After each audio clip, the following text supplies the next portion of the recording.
Distinguished faculty, it is my pleasure to introduce our next keynote speaker for our next session titled Generative Artificial Intelligence Policy in Higher Education. Does one size fit all? By Dr. John Paul Foxe from Concordia University. Dr. John Paul, if you could please come to the stage. Dr. John Paul Foxe is currently a Senior Director at the Center for Teaching and Learning at Concordia University in Montreal, Canada. He has spent his entire career working at universities with a focus on teaching and learning. John Paul's research interests include gamification, academic integrity, and generative AI. Over to you, John Paul.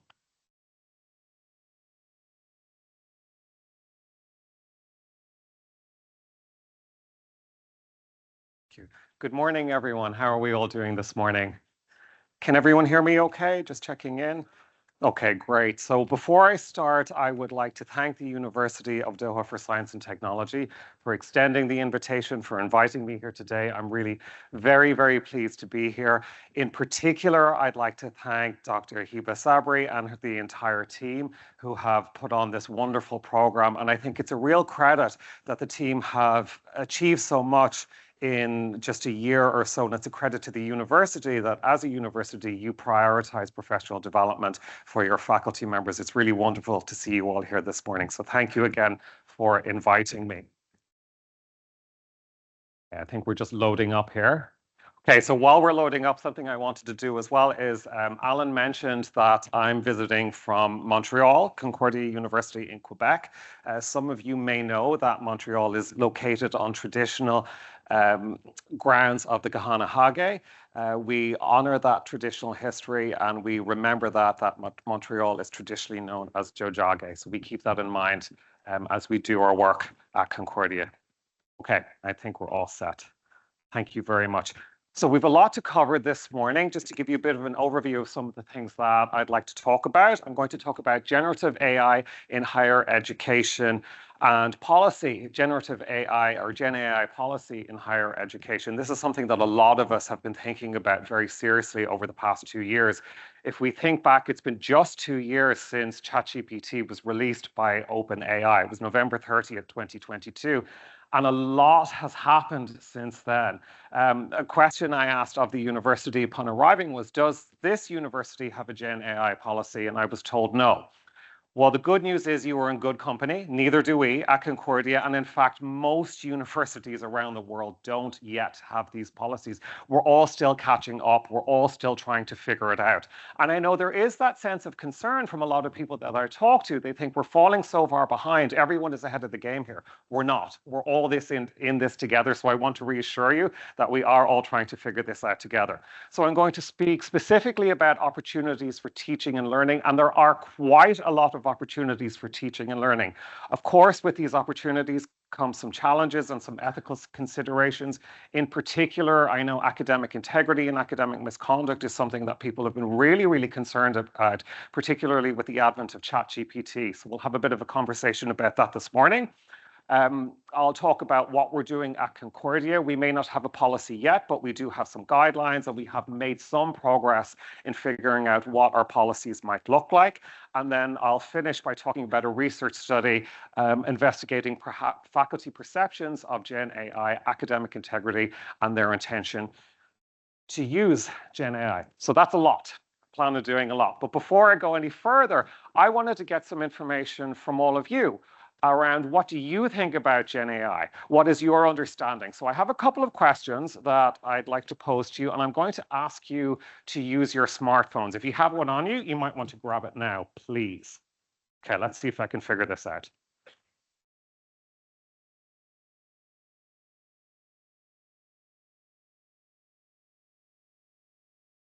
Okay, bear with me while we load up. Okay. So here is the QR code. If you have your phone, I invite you to take a second, scan the code. If you can't scan the code, you can see that there is a PIN number there. I'll wait a moment for people to scan it before moving on.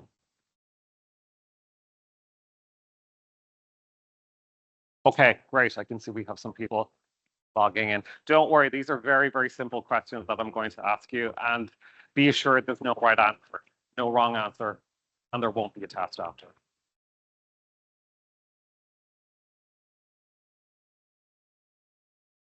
Okay, I'll give it just a couple more seconds.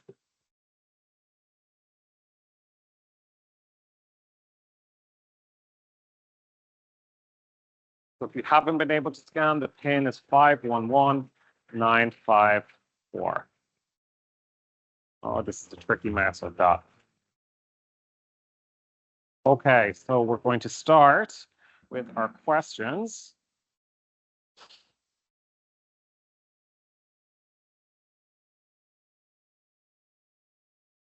So here is our first question. When you hear the term generative artificial intelligence, what comes to mind? The first thing that pops into your head. Let me know what you think. So we'll take a minute or so, we'll give you all an opportunity to address the question, and then we'll see what we come up with.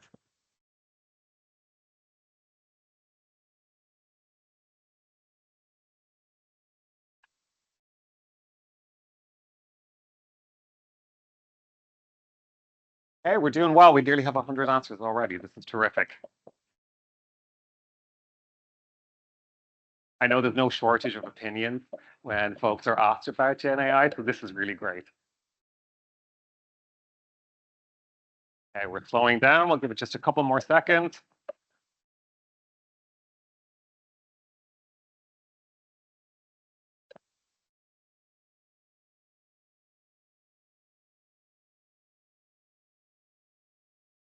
Okay, I don't know how to advance it, so I'm going to let the timer just run out.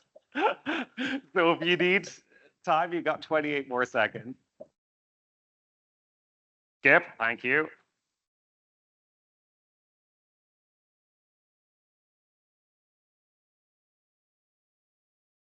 All right, what have we got? ChatGPT, yeah, that's the big one, isn't it? Most people, that is immediately what they think of, and we know that is what our students think of, and many of our students are using ChatGPT to assist them with their assignments, with their whole learning journey here at university. What else have we got? So ChatGPT is the big one. I see future, I see smart, I see fake. That's an interesting one. That could mean many different things. We have robot, automation, artificial, fast. It is certainly fast, absolutely.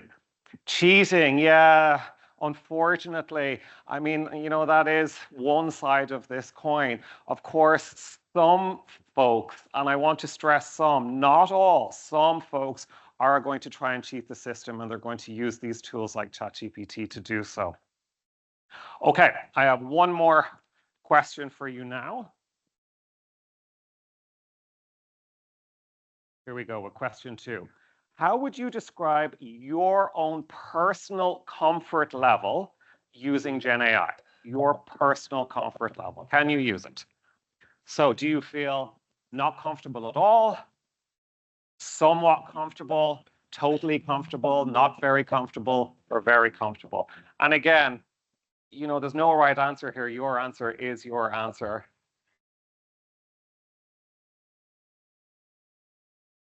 Okay, we're doing great. We've got 160. Give it just a couple more seconds and see where we land. Does anyone have any guesses, I wonder?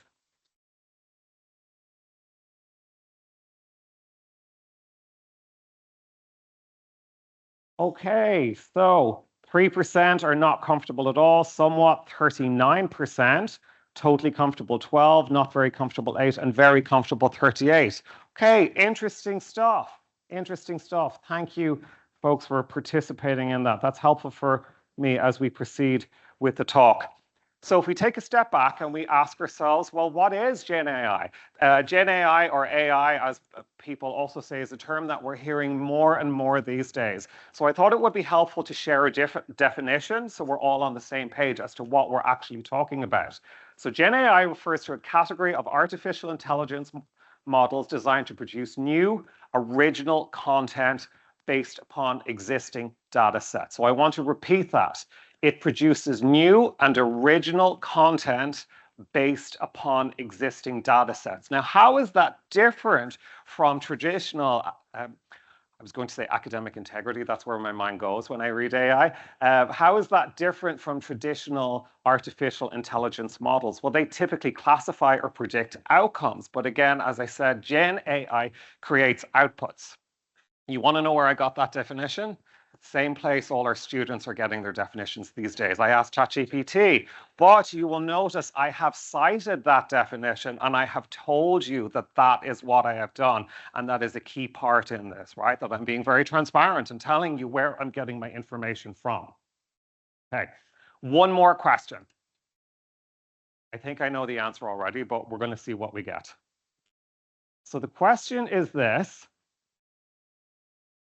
What are some examples of Gen AI with which you are familiar? And I'm going to ask, most of you are probably going to think ChatGPT. That's the first one that's going to come to mind. Beyond ChatGPT, so I'm rephrasing the question. Beyond ChatGPT, thank you for bringing the code forward. So beyond ChatGPT, what are some examples of Gen AI with which you are familiar? So we'll let you log in first. This is the last time I'm going to ask you to do this morning. We can put our phones away then.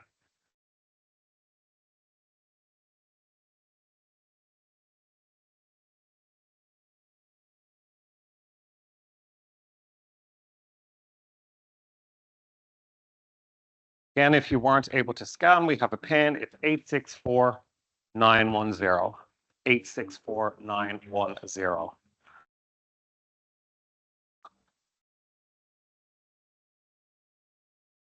Okay.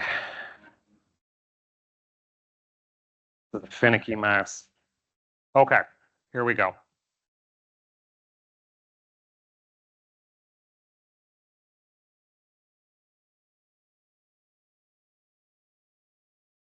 Okay, so I've given you the question already.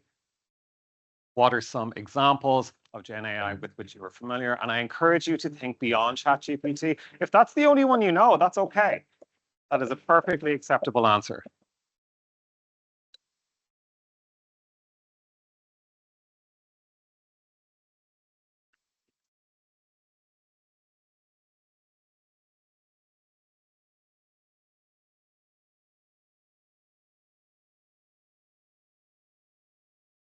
And we'll just give it a few more seconds.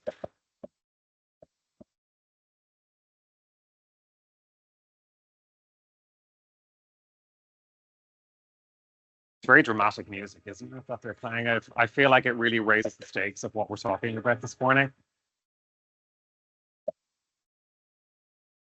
All right, let's see, what did we get?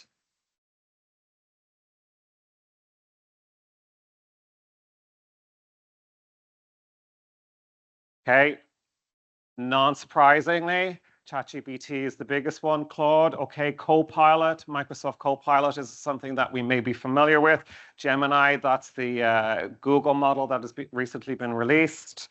What else have we got here? Grammarly, yeah, Grammarly, Midjourney, ChatGPT, my students, interesting. Canva. Okay, lots of different examples. Thank you very much, everyone, again, for humoring me and putting these in here. My friend, I like that one. Whoever your friend is, introduce us. I'd like to meet them and talk with them. Okay, so the reason I asked you that is because you may or may not be aware that Gen AI has been in our lives for some time. We may not have recognized that it's Gen AI, but that's what this is. So you'll probably recognize some of the logos of the companies that I'm displaying. Netflix is a big one. Most of us, well, maybe I shouldn't say most of us, many of us will have Netflix accounts where we can stream shows and movies. Spotify, for those of you who have Spotify music streaming services, we all got our Spotify Unwrapped yesterday to tell us what we've been listening to all year. So these programs or these services, they have algorithms built into them that will suggest new content.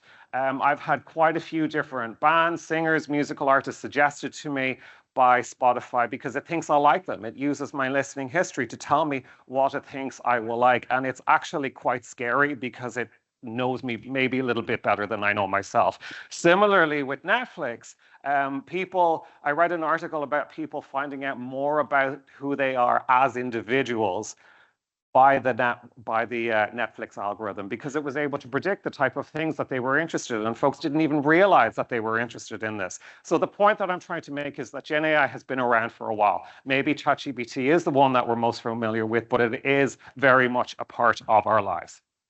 Okay, so when it comes to higher education, ChatGPT is the one that we're all in this room most familiar with. It's the one that our students are most familiar with. It generates human-like responses for conversations and for content creation. It's what we call a large language model. Another one that many of us may be familiar with is called DALL-E. It creates realistic or artistic images based on text prompts. In fact, the image that was the cover image on my title slide, that was generated using DALL-E.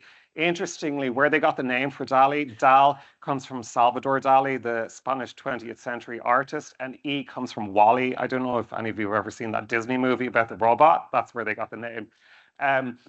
Ian, in the last session, was talking about mentioned about how some folks use Gen AI to help them with their code and their programming. So GitHub Copilot is an example of an application that folks can use to do that. Now, I should mention that all of these three particular applications are owned by OpenAI. You may have heard of OpenAI because it is the owner and the creator of ChatGPT.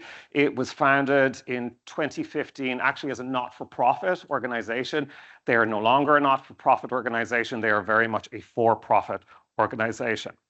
So I want to now talk a little bit about some of the opportunities that these types of applications afford. And again, this image here, this was generated using DALL-E within ChatGPT by giving it just a couple of very basic prompts. I asked it to generate an image for me that represented opportunities for teaching and learning in higher education with respect to Gen AI, and this is what it came up with, which is pretty impressive. There is no way on God's green earth that I would have been able to create an image anything close to this type of quality without the assistance of Gen AI. Okay, so what are the opportunities that it presents? Well, enhanced learning and tutoring for our students is one of the big ones and one of the most obvious ones. And I really want to focus on the key word there, which is enhancing. A question that I get asked a lot is, not so much in the context of higher education, but generally speaking, is ChatGPT, is Gen AI coming for my job? Am I going to lose my job because of this new technology? And the answer is no. However, you may lose your job to the individual who knows how to use this technology. So it's not the technology that is threatening your job. Rather, there is a need for all of us to upskill with these technologies. So now our students are quite rightly using these systems, as personalized tutors or virtual tutors. And I was really interested to learn that this university is in the process of developing its own virtual tutor. If we think of something like Duolingo is an application that many people will be familiar with. It's used for learning new languages. It's a really, really great way in which you can begin to learn a new language. Now, is it the only way in which you're going to learn a new language? Certainly it is not, but it is one way that will help you as an individual to learn. Content creation. So we often think about our students potentially using ChatGPT in maybe nefarious ways to create content that they're not supposed to be. But it can be used, of course, ethically and responsibly. We too can use it ethically and responsibly. Imagine we're trying to create a lesson plan and we don't even know where to begin. That is one thing that you can do within ChatGPT. Similarly, if you're trying to create assignments for your students, you can use these tools to do so. You can also create interactive simulations. It's a whole new world with these technologies that we can use to enhance the learning opportunities for our students. When it comes to academic writing support, essay drafting and editing is something that can be done within these types of technologies. Grammarly was an example that one of you mentioned earlier. Grammarly is something that many of us are very familiar with. But this is where we start getting into a gray zone. So when we talk about essay drafting and editing, how much drafting and how much editing is okay when that is assisted drafting and that is assisted editing? And that is a conversation, an ongoing conversation that we need to have with our students. Citation and reference management, I don't need to tell any of you in this room how important that is, but it can also, it's not a really enjoyable job, important as it is. There are a lot of different tools out there available to us to help us with this task. Zotero is one that is now using Gen AI technology. So assessment and feedback. I'm going to caution you with this one. I don't necessarily think we should be using Gen AI to grade our student papers. I think where this can be really great is providing students with the opportunities to do practice quizzes, to do sample assignments, and to get some formative feedback from these technologies. What a lot of students have started doing now is they're getting the feedback from the system and then applying that system to the final product before submitting it for grading. Research assistants. Everyone in this room has probably done a literature review at least once, probably many times in their lives. These systems can be really great for summarizing articles and for identifying key themes when doing a literature review. Similarly, when you want to analyze large and complex data sets or to visualize these data sets, these technologies can be really helpful. Language learning is something I mentioned really recently. I'm relatively a newcomer to the province of Quebec and to Montreal. I'm trying to learn French right now. Google Translate is something I use every single day. It is an extremely impressive technology. And again, those apps like Duolingo that I mentioned can be really fantastic when we're trying to learn a new language. So administrative uses, student support chatbots. A lot of different universities have developed their own chatbots in-house to answer reasonably simple student questions. If they have questions about their schedule, for example, maybe they have questions about important dates or deadlines. Most meeting technologies now have transcription services embedded into them, which is really great. Well, it's just very practical for all of us if we want to go back and look at a transcript, but also for those students who may have disabilities who require that extra help. These technologies can be really, really great. When it comes to creative applications, they're used in art, design courses, music composition, music arrangements. This is a particularly tricky one, though, because a lot of artists feel that they're being replaced.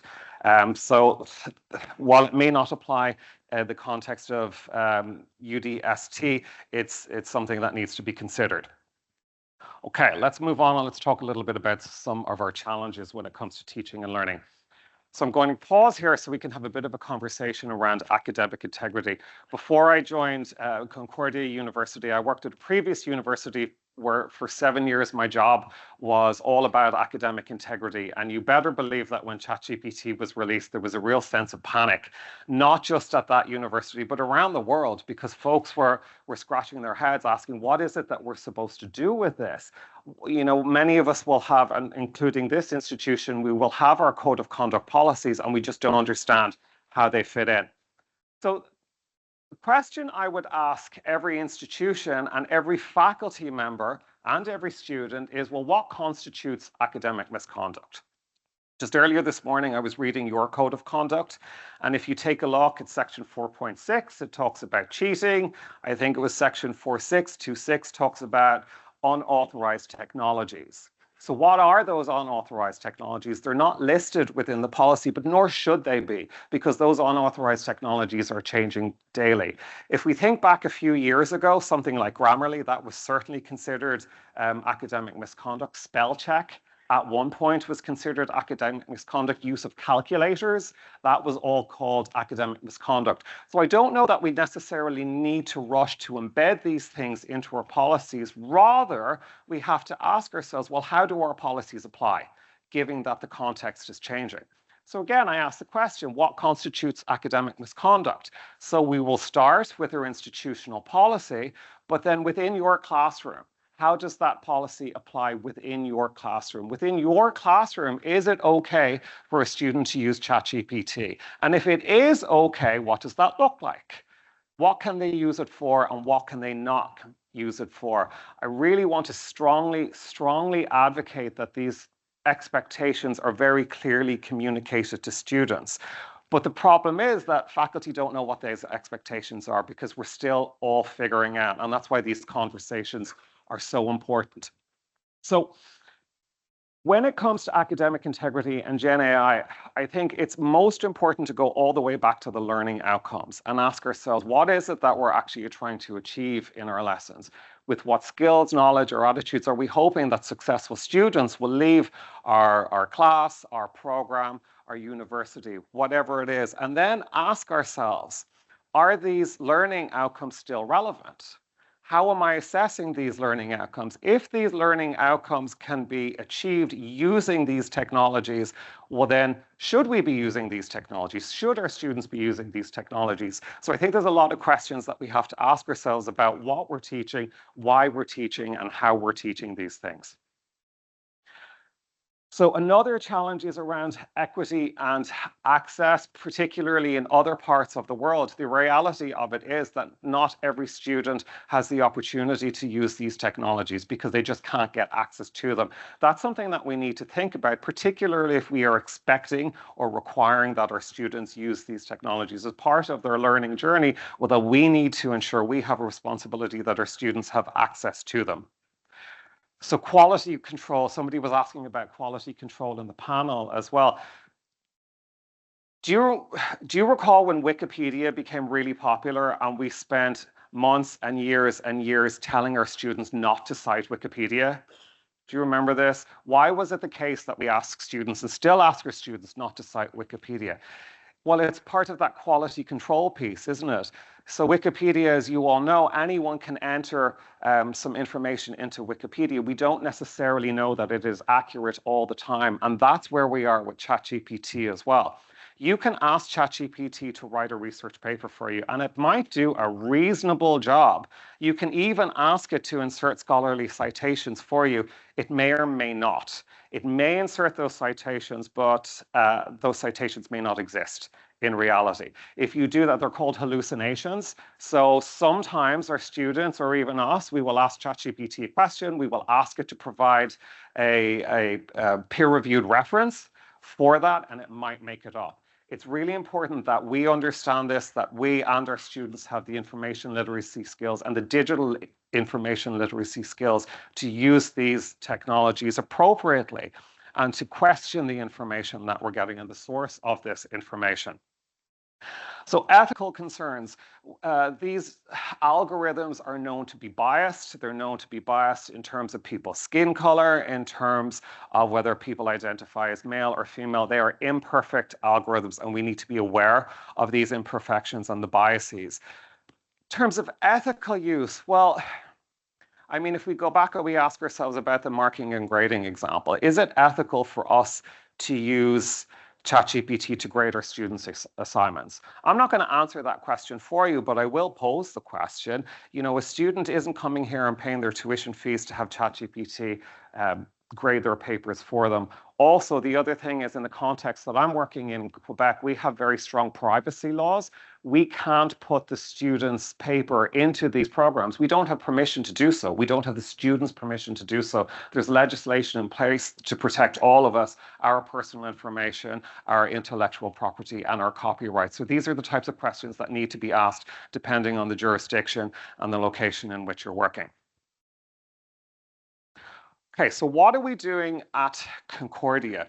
So I'll talk globally, I'll talk as the university as a whole, and then I'll talk more specifically at the Center for Teaching and Learning where I work. So we've created an AI or a Gen AI advisory group. Now you will notice that this group was only created in June 2024. So it's only been up and running for just a couple of months. And what we knew at the university for quite some time now is that there were little pockets of action happening right across the university. So my unit, the Center for Teaching and Learning, we were working with Gen AI. We were thinking about it. We were thinking about how it applies to our faculty and our students. Similarly, there were different units all over the university asking similar questions. Also, we have faculty members using and experimenting with this Gen AI, but we weren't all talking to each other. And that became a problem. It became a problem very, very quickly, actually, but it took us a little while to get ourselves together. So we've now created this AI advisory group that was created in June 2024. This has been spearheaded by our library and our chief librarian, and we have a number of goals or objectives. And you'll notice our objectives, or our primary objective is to provide input to senior leadership on needed roles, mandates, or governance structures related to AI. So we're not actually going to be the ones making the decisions. However, we are going to be providing recommendations to the university community. And given that this is something that affects pretty much every single aspect of the university, we're trying to make sure that everyone has a seat at the table as much as possible. So IITS, that is our IT, our information technology folk. We have human resources represented there in organizational development. We have our legal team. We have teaching and learning, research. We have someone talking about student experience. The Applied AI Institute is our research group. We have our library. We have academic policy and planning. We have a lot of people as part of this group because we want to make sure that we're catching all the different pockets around the university that are working on this together.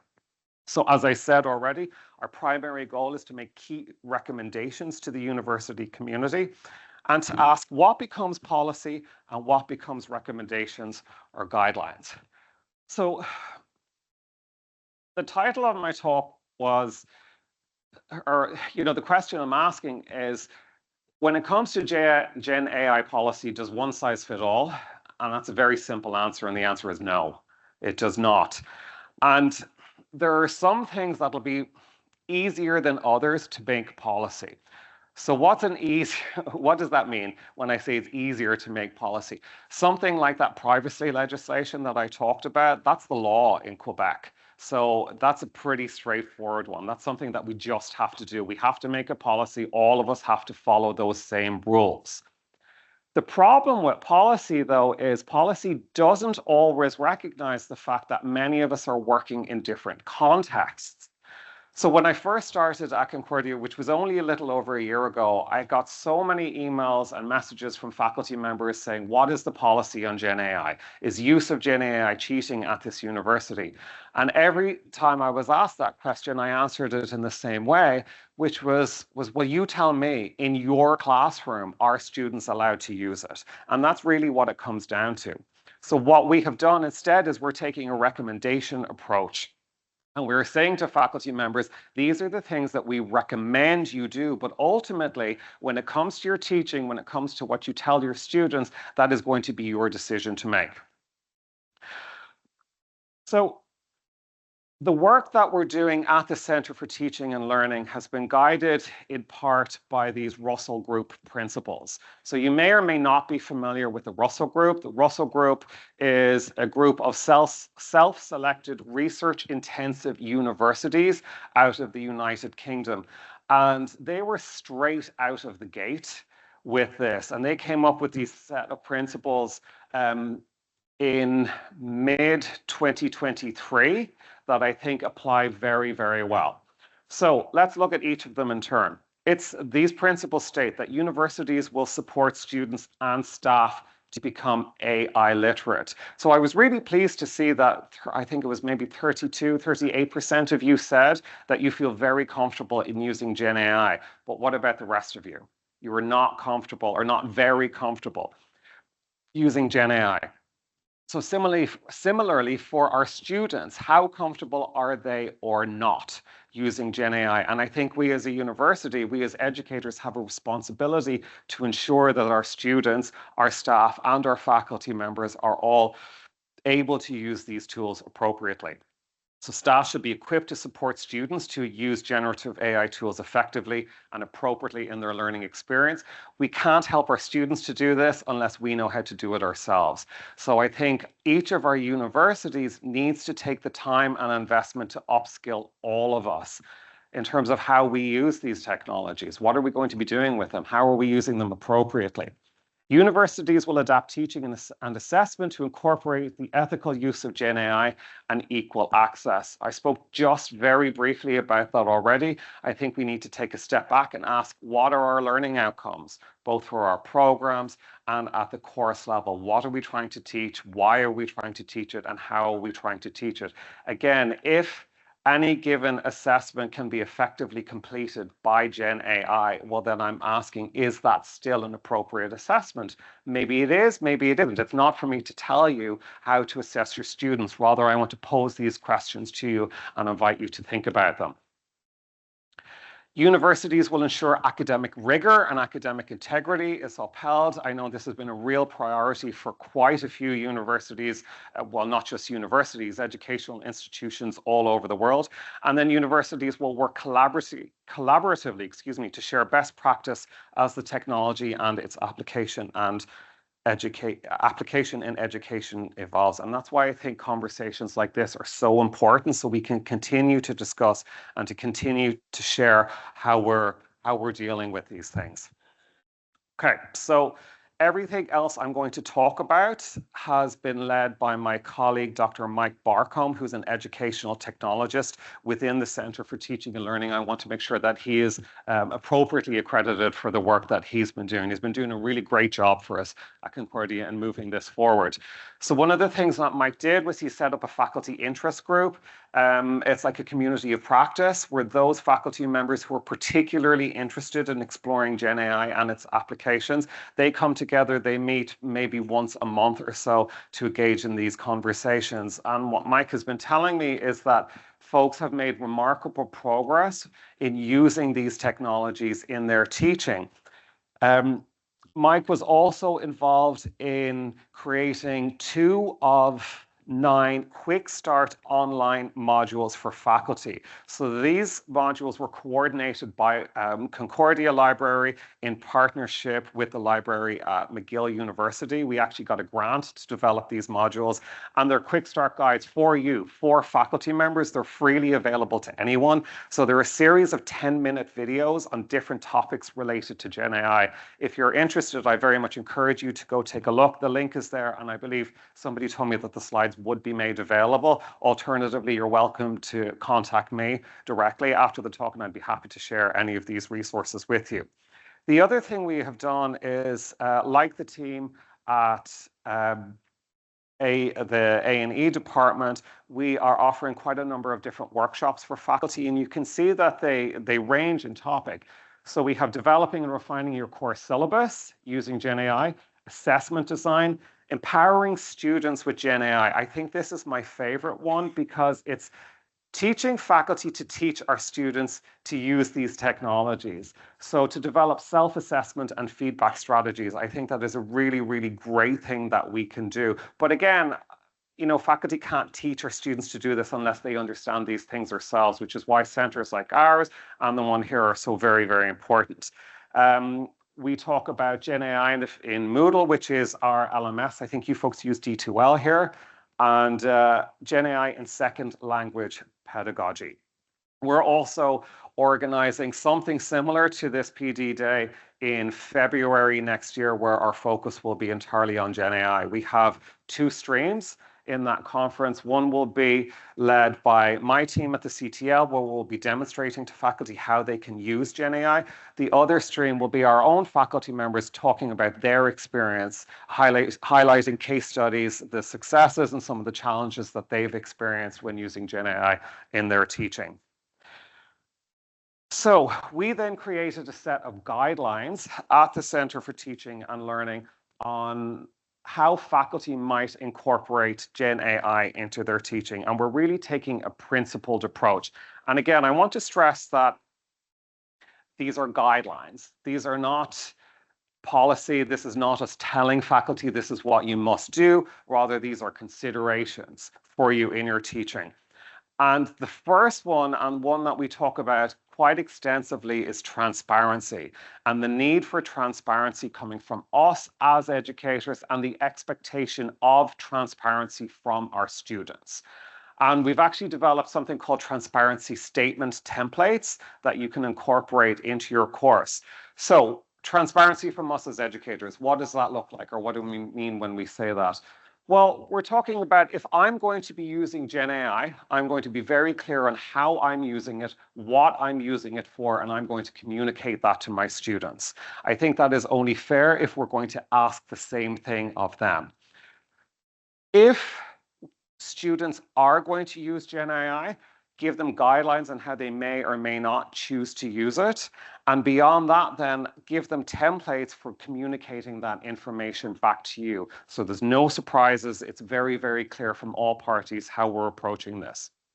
Again, privacy is something that's particularly important in our context, given the recent legislation that has come into effect in Quebec. So that's one part where it's less guideline and it's more policy, and it says very clearly, these are the things that the government allows us to do, and these are the things that the government prohibits us from doing.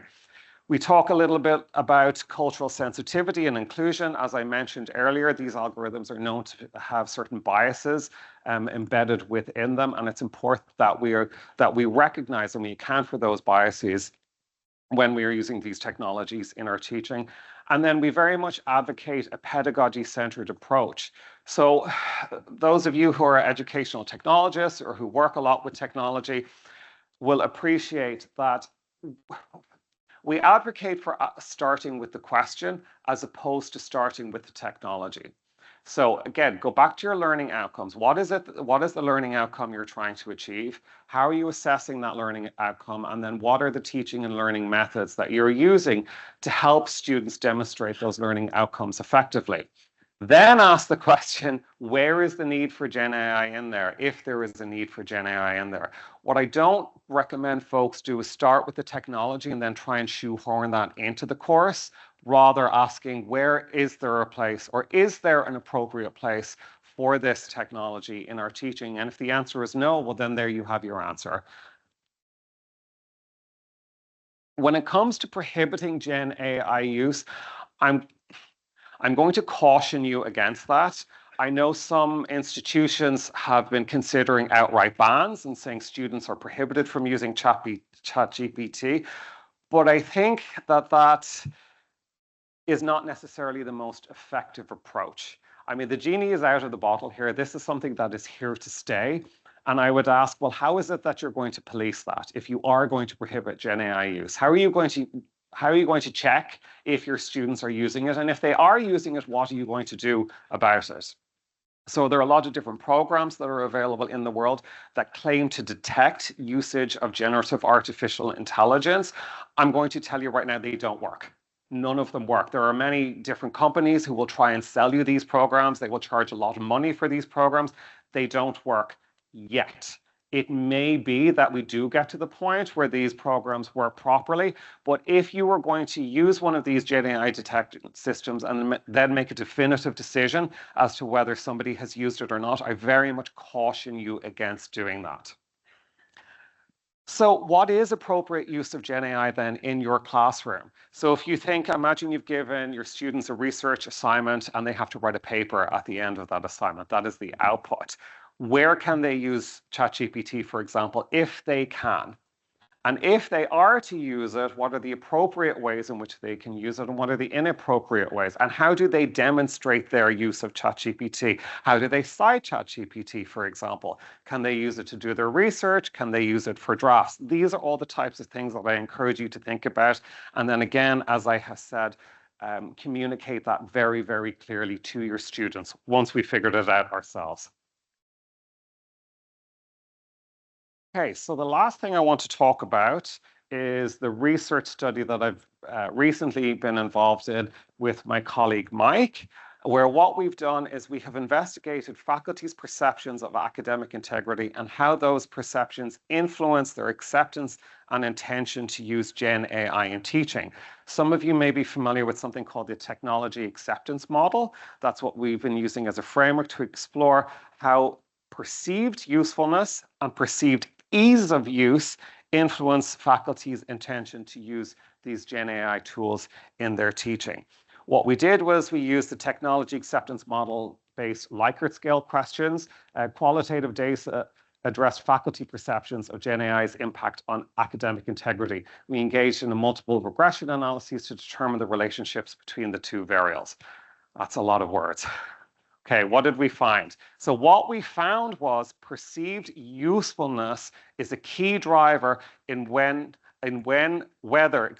faculty intend on using generative artificial intelligence in their teaching or not. So do you believe that this is a useful technology? If you do believe it's a useful technology, the data tells us that you're more likely to use it in your teaching.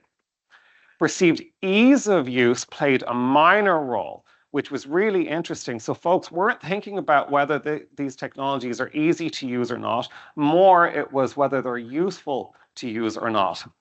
Academic integrity is a key moderator in there. So if folks think that these technologies represent academic integrity or academic integrity challenges, then that will affect whether or not they use them in their teaching.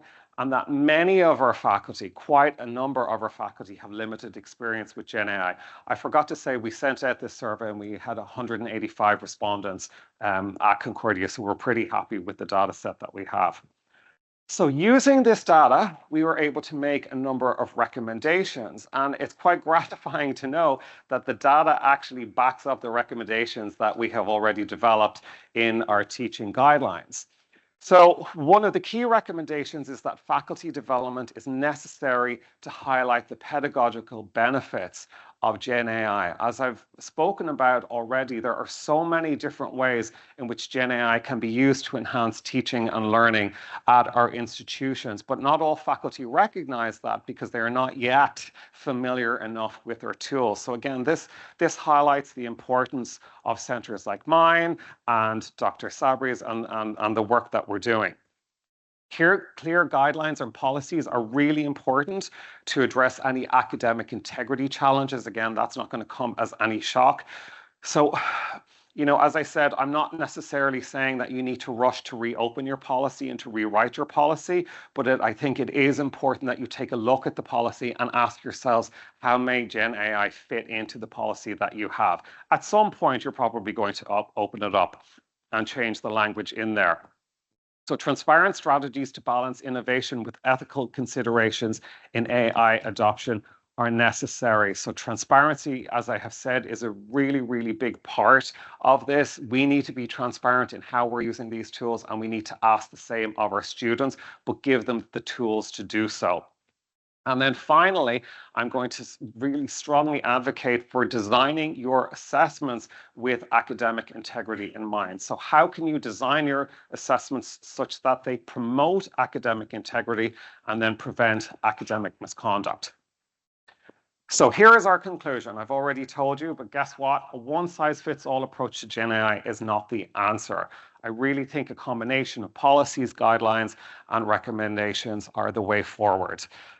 Okay, Trina's just telling me I have 5 minutes left, so I think that's maybe the right time for me to take a pause and answer some questions that you may have for me. Thanks, Trina.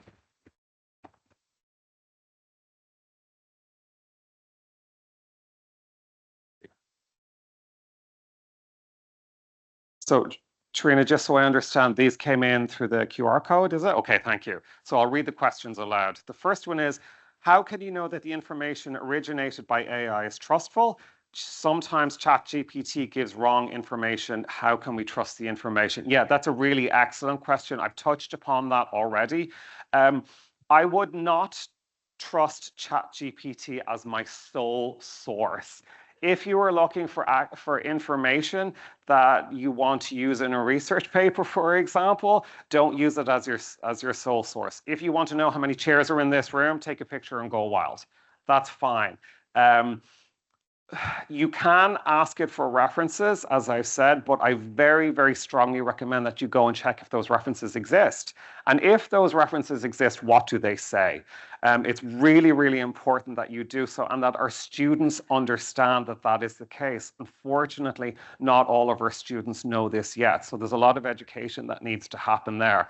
The short answer is don't trust it. Take it with a grain of salt for now. Double check that the information is accurate. Okay, question 2 is, academic misconduct has been happening and an issue for decades, now even before AI became mainstream. Unfortunately, that is true. Surely we just need to focus on instilling academic integrity in everyday learning and a natural way of working so that it becomes second nature and the pull towards the quick fix and AI is not appealing. Whoever asked this question, I want to shake your hand because was that you? I love this question. As I said, my previous job was focused all around academic integrity. And I worked at that other institution. We were called the Academic Integrity Office. We were not called the Misconduct Office. We were not called the Cheating Office. And one of the questions that I would ask people every day is, you know, what do you think academic integrity is all about? What do you think we do at this office? And people would say things like, well, you're the plagiarism police. If we cheat, we're going to get caught and, you know, you're going to offer punishment. That was not at all the case. What we were trying to do, and I think we were very successful, was to promote a culture of academic integrity across the university. If you ask any student at any institution, so if you ask your students, if you could cheat at this university and get away with it, and you knew that coming here, would you want to go to this university? The answer is obvious. No, they would not, right? Because it devalues their degree, it devalues the program, it devalues their learning. You're absolutely spot on. The way to achieve, you know, to do this is to promote academic integrity. If you promote academic integrity, if you talk about the importance and the values associated with it, you're therefore going to prevent academic misconduct. We could talk about this all day. Thank you for that question. The highest order, this is the third question, the highest order of thinking is creativity. How do we create assignments that encourage and assess creativity in the era of Gen AI? That is another excellent question. Who asked that one? That's okay. It's a really, really great question. Some of us may be familiar with a particular learning model or theory called Bloom's taxonomy, and it talks about creativity as being higher order learning and thinking. So the question is, how do we incorporate? Let me read it rather than try and mess up the question. The question is, how do we create assignments that encourage and assess creativity in the era of Gen AI? Yeah, that's a really, really great question, and it's a difficult question. As I mentioned, folks in fine arts, in art and music have a lot of concern about these technologies and about how these technologies may replace them. If you may or may not recall, I don't know if you saw in the news, I think it was last year, there was a big writer's strike in Hollywood and all these movies and TV shows were shut down. That was because they too are worried about where these technologies are going and what it means for their jobs. I think, as I've said already, there's no fighting this and there's no getting around it. I think we need to embrace it whether we like it or not, because it is here to stay. So if you're teaching or working in a creative discipline, I encourage you sooner rather than later to try and get on board with this stuff, whether you like it or not. It's not going away. Bring it into your classroom. Work with the team here. And the A&E department, they will be able to help you and to teach you. In fact, Trina later this afternoon is doing a session on creating educational comics using Gen AI. Use the resources that are available to you at the university. They'll be able to help you to create those assignments. It's a great question, and it's going to take a while for us to figure these things out. Okay, these are the questions that were presented. Does anyone else have any questions?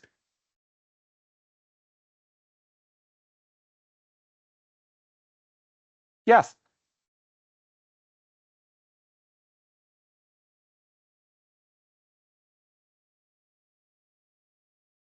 No, not yet. Thank you for asking that question. So the question, in case you didn't hear, was, do you have any data from students? No, we don't yet. That's something that we're interested in exploring. So the brief description of the research project that I talked about, we've just submitted that for publication. It's in review right now. We're hoping to mine the data set. We have quite a lot more information in that data that we'll be able to use. What we hope to do sometime soon is ask similar questions of our students. No, please.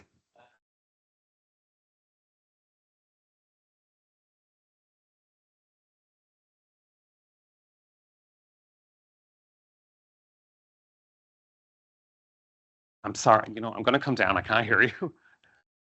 Oh, thanks, Sharon. I think she's going to pass you the microphone.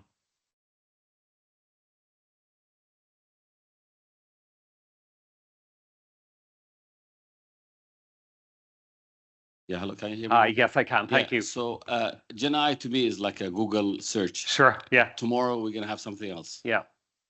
We had the blended learning using the technology in classrooms. Mm-hmm. So I have some data from faculty that some of the faculties, they said they have fear of using the technology in classrooms. Yeah. So now it's the same thing.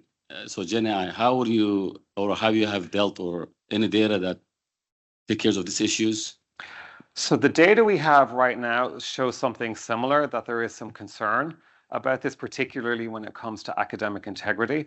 I think how we deal with that is by taking the time to upskill our faculty, by showing them how to use it, not just necessarily in their teaching and learning, how to use it for every day, how to use it professionally, and how to use it in teaching and learning. I think that's the first best approach, upskilling all of us in these technologies, in use of these technologies, in appropriate use of these technologies. And then the next step, I think, is to talk about how to use it in teaching and learning.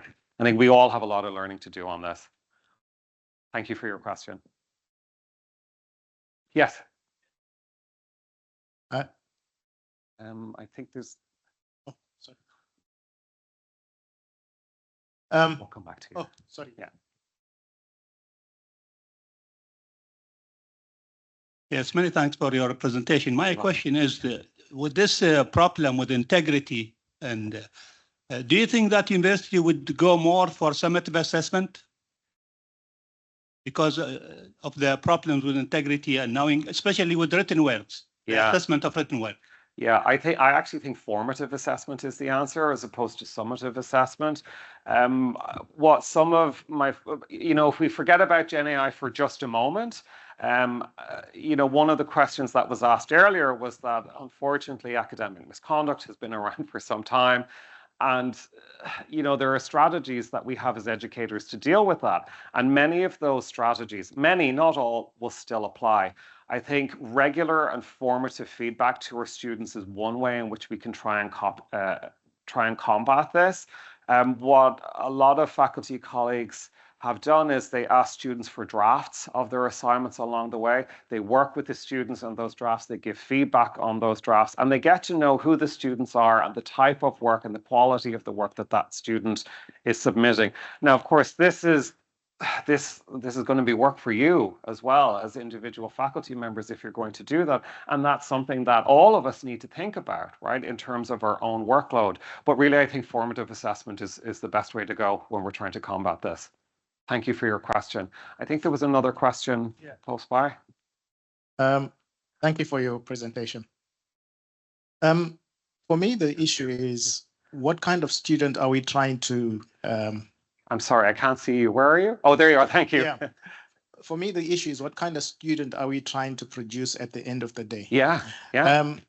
Part of what we're trying to do, presumably, is to create students who are able to research, reflect, analyze, synthesize, and come up with creative solutions to problems. Okay. But now, when we encourage, as a policy perspective, the use of Gen AI in what they're doing, then all we're simply getting then is ready-made solutions for them. Okay. And one of the problems we are experiencing is that the students that we then put out into the market are students who are not able to do any of these things that we want to happen. Yeah. And so how do we deal with that?